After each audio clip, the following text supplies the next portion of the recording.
BD news অ্যালার্টের আরও একটি সংবাদ সংযোগে আপনাদেরকে স্বাগতম। আন্দোলনে গুলি চালানোর নির্দেশের অডিওতে হাসিনা তাপসের কণ্ঠ শনাক্ত।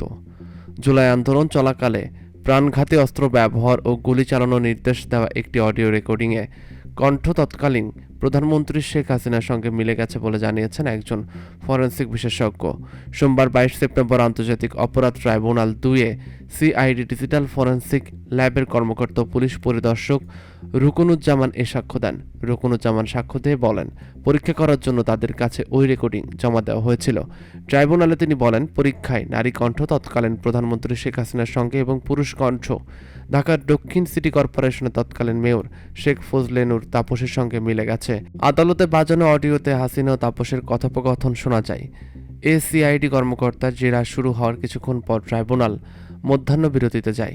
অডিওটি মার্চ থেকে সামাজিক যোগাযোগ মাধ্যমে ফাঁস হওয়া বহু অডিওর একটি, যেখানে হাসিনা কথোপকথন ছিল এবং যা রেকর্ড করেছিল ন্যাশনাল টেলিযোগাযোগ মনিটরিং সেন্টার NTMC।